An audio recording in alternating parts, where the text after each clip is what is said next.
Mike Radich here, and I'm now joined on the phone by MFC Welterweight Dhiego Lima. Dhiego, how are you?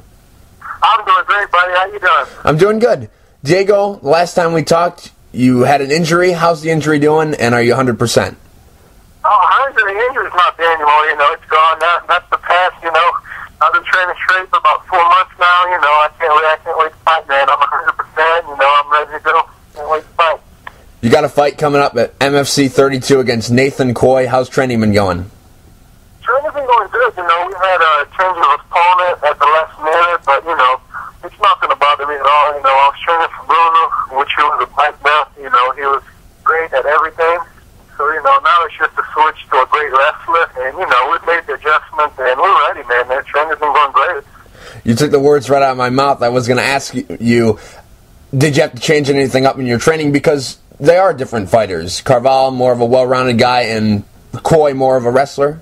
Yeah, I had to focus more on the wrestling for the past week or so. But I feel like I'm ready, man. I feel like I can stop the takedowns. I know how to fight a wrestler. I fought an All-American wrestler before, which I lost actually, but it's not on the record because it was an exhibition fight. So I know what to expect. It's nothing I haven't seen before. I know you can't speak a lot about what you plan on doing in the fight, what your game plan is, but is your game plan more to stand and bang with him, or do you feel that you can take him to the ground and possibly get a submission? Most definitely, keep the fight standing, but, I'm pretty sure it's going to end up on the ground, either way, man. If I'm on top or bottom, whatever happens, happens, I'll be ready, I'll tell you that, if it goes to the ground, I feel pretty comfortable in my jiu-jitsu, and he knows I got good jiu-jitsu, so I don't think he's going to try to take me down right off the bat. So we'll see, though.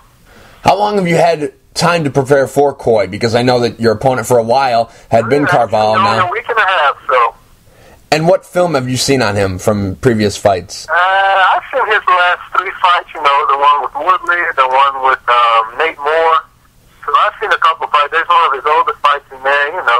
His game hasn't changed much. He does the same thing. I know where he does well, and then I know where he doesn't do well. So I've been studying him pretty good. Most of my training partners, have seen him fight before, have trained with him. Some of them trained with him before. So it's going to be a good night.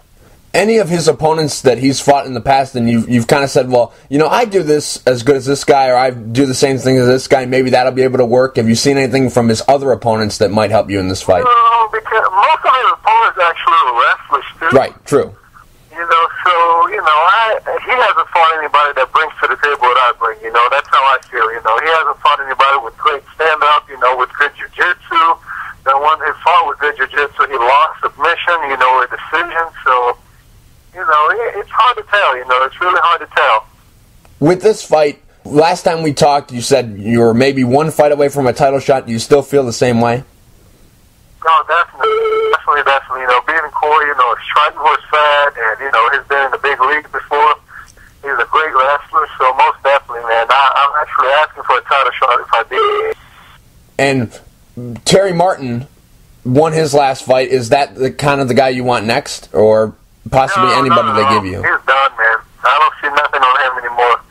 He doesn't have a chin. I really don't look forward to fighting him at all. I think his days are done. He's had his time. He had his time in the UFC. He's trying to make a comeback, but I don't think he has the chin to do that anymore. Your brother Douglas, he just won the Bellator welterweight tournament, and he's getting a title shot in Bellator against Ben Askren. How do you feel that he matches up with Ben Askren?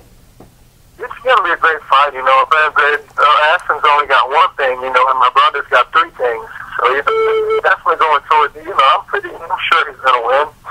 It's just going to be a matter of time. It might be a long fight, but, sooner or later my brother's going to drop him or catch him in submission, My brother's got the experience over him.